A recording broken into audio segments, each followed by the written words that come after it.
जो अर्धवार्षिक परीक्षा में जो सवाल आते हैं प्रतिवर्ष, उनको यहाँ पर हम हल करेंगे। देखिए ऑब्जेक्टिव सवाल पिछली वीडियो में हल कर चुके हैं, उसका लिंक आपको डिस्क्रिप्शन मिल जाएगा, वहाँ से आप देख सकते हैं। जैसे ये जो सवाल है प्रत्येक वर्ष अर्धवार्षिक परीक्षा और वार्षिक परीक्षा में पूछे जाते हैं, इनका हल देखते हैं और कैसे सवाल है। जैसे पहला सवाल है, किसी परेड में 616 सदस्यों वाली एक सेना की टुकड़ी को 32 सदस्यों वाले एक बैंड के पीछे मार्च करना है। दोनों समूह को समान संख्या वाले स्तंभों में मार्च करना है। स्तंभों की अधिकतम संख्या क्या है जिसमें वे मार्च कर सकते हैं। ठीक है, तो इस सवाल को हम 616 और 32 का एचसीएफ ज्ञात करेंगे। तो यूक्लिड विभाजन से ज्ञात करेंगे। तो यूक्लिड विभाजन प्रमेयिका से, यूक्लिड विभाजन प्रमेयिका से देखिए यहाँ 616 है, तो ये 616 बराबर 616 में हमको 32 का भाग देना है। ठीक है फ्रेंड्स, तो ये हो जाएगा 616 को हम 32 से भाग देंगे तो 19 बार भाग जाएगा, तो 32 गुणित 19 और शेषफल बच जाएगा 8, तो यहाँ लिख देंगे 8। ठीक है, इसके बाद अगली बार हम ये जो 32 है इस 32 को भाग दे देंगे 8 से। ठीक है, तो 8 चौ 32 कितने बार भाग जाएगा, 4 बार, और शेषफल बच जाएगा 0। तो देखिए अंतिम बार भाग कितने बार गया, 8 बार। तो यहाँ पर जो 8 है एचसीएफ निकल कर आ जाएगा 616 और 32 का। एचसीएफ 616 व 32 कितना निकला, 8। ठीक है, तो 8 क्या होगी, यहाँ प्रश्न में पूछा है अधिकतम संख्या क्या है जिसे वे मार्च कर सकते हैं। तो स्तंभों की जो अधिकतम संख्या है वो 8 होगी। यहाँ लिख देंगे स्तंभों की अधिकतम संख्या बराबर 8। ठीक है, अब नेक्स्ट क्वेश्चन जो प्रत्येक वर्ष एग्जाम में आता है, इनकी आप अच्छे से तैयारी करें, जो आपकी आगामी अर्धवार्षिक और वार्षिक परीक्षा के लिए बहुत ही महत्वपूर्ण है। जैसे पहला लिखा है, संख्या 5005 को अभाज्य गुणनखंडों के गुणनफल के रूप में व्यक्त कीजिए। इसको अभाज्य गुणनखंड के गुणनफल के रूप में व्यक्त करना है। तो इसको हम जब हल करेंगे, इसका अथवा वाला 5005 का अभाज्य गुणनखंड के अभाज्य गुणनखंड। फ्रेंड्स इसके लिए हमको सबसे पहले भाग विधि का उपयोग करना है। तो यहाँ पर लिख देंगे 5005। देखिए यहाँ पर विषम संख्या 5 है तो 5 का भाग जाएगा, तो ये हो जाएगा 5 का 5, 5 शून्य 0, 5 शून्य 0 और 5 का 5। अब यहाँ पर किसका भाग जाएगा ये देखना है। देखिए 7 का भाग दे देते हैं, तो 7 का भाग जाएगा, 7 का 7 बच गया 3, 7 6 28 बच गया 2, 7 3 21। अब यहाँ पर 11 का भाग देते हैं, तो 11 का 11 बच गया 3, 11 33। इसके बाद जाएगा 13 का भाग। ठीक, तो यहाँ 13 का भाग दे दीजिए, 13 का 13। तो इसके अभाज्य गुणनखंड निकल कर आ जाएंगे 5 गुणित 7 गुणित 11 गुणित 13। ठीक है, ये होंगे इसके अभाज्य गुणनखंड। इस तरीके से छोटे छोटे सवाल रहते हैं, तो आपको इन सभी सवालों को एक बार रिवीजन कर लेना है, देख लेना है। ठीक है, इसके बाद नेक्स्ट सवाल जो दिया हुआ है हमारे पास, क्या दिया हुआ है कि संख्याओं 6, 72 और 120 का अभाज्य गुणनखंड एलसीएम विधि से ज्ञात कीजिए।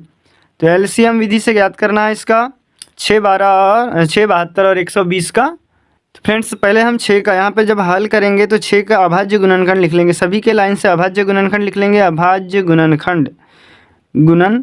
ठीक है, जब 6 के अभाज्य गुणनखंड लिखेंगे तो 2 गुणित 3, 3 दूनी 6।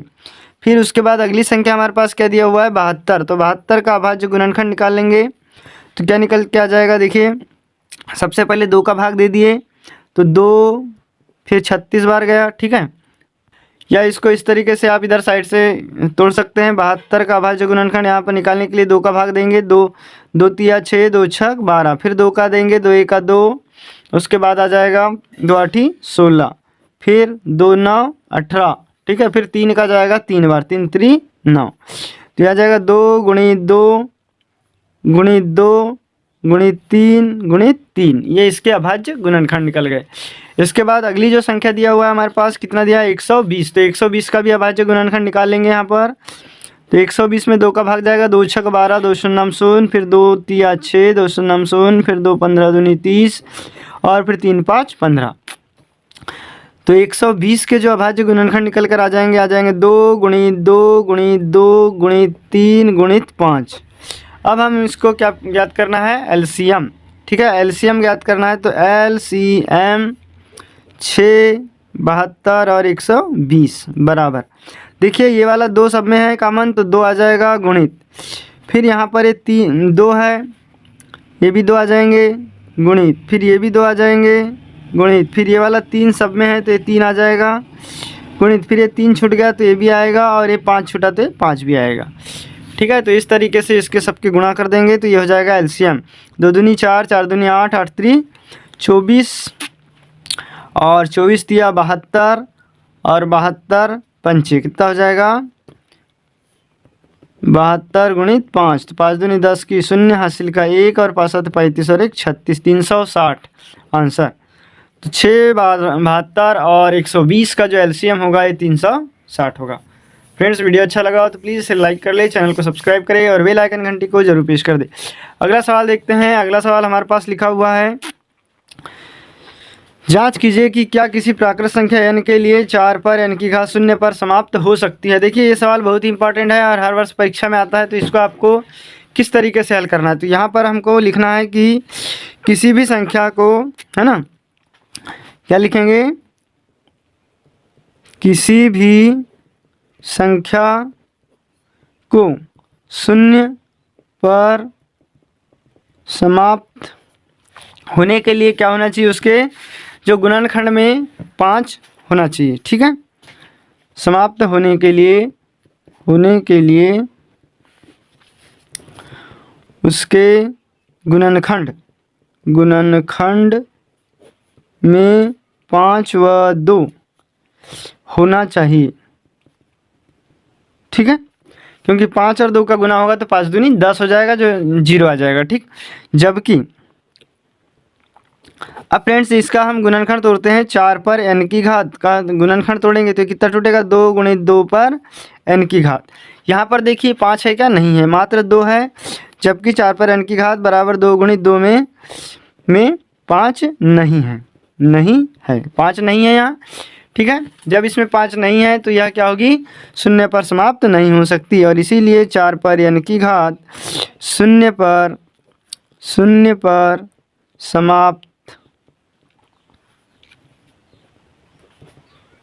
नहीं हो सकती। अगला महत्वपूर्ण सवाल है फ्रेंड्स, देखिए क्वेश्चन दिया है, द्विघात बहुपदों x² ऋण 2x से ऋण 8 के शून्यक ज्ञात कीजिए। अब देखिए इसके शून्यक ज्ञात करना है तो बहुत ही सरल विधि से इसको ज्ञात कर लेते हैं। जो बहुपद हमारे पास दिया है x² ऋण 2x ऋण 8, इसके शून्यक ज्ञात करने के लिए हमको इसको पूरा शून्य के बराबर रखना पड़ेगा। तो शून्यक मान के लिए इसको पूरा 0 रखेंगे तो x² minus 2x minus 8 is equal to 0। अब देखिए यहाँ पर ऋण 8 का गुना यहाँ के गुणांक से 1 से करेंगे तो ऋण 8 का गुना यदि ऋण 8 का गुना यहाँ के 1 से करेंगे तो आपका क्या आ जाएगा, ऋण 8 ही आएगा। ठीक है, अब यहाँ चूंकि ऋणात्मक संख्या ही है इसलिए इस ऋण 2 को ऐसे 2 भागों में तोड़ेंगे कि घटाने पर, देखिए यहाँ ऋण आता है तो घटाना रहता है और धन आता है तो जोड़ना रहता है। तो यहाँ पर ऋण आया है इसीलिए घटाएंगे तो ये हो जाएगा x²। अब ऐसी 2 संख्या ढूंढो जिनको घटाने पर ऋण 2 आए और गुना करने पर ऋण 8 आए। तो देखिए धन 4 ऋण 2, तो धन 4x ऋण 2x। अब इन दोनों को आपस में घटा देंगे तो कितना बचेगा, यहाँ पर ऋण चिन्ह आएगा, ऋण 4x धन 2x, तो ऋण 2x बच जाएगा और गुना करेंगे तो ऋण 8 आ जाएगा, ऋण 8 बराबर 0। 2 के जोड़े बना लेंगे, x² ऋण 4x एक कोष्टक में आ जाएगा, धन 2x ऋण 8 दूसरे कोष्टक में बराबर 0।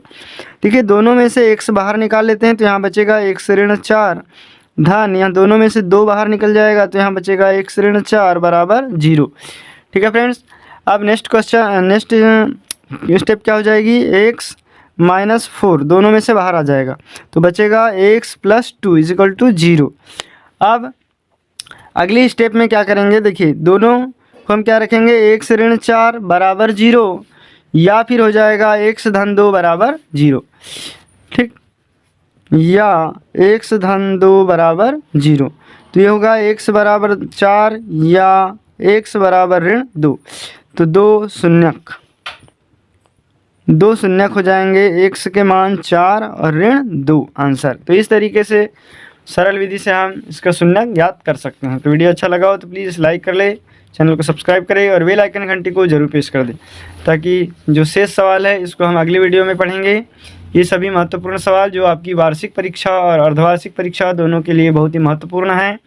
तो इन सभी सवालों का हम अध्ययन नेक्स्ट वीडियो में करेंगे। Thanks for watching.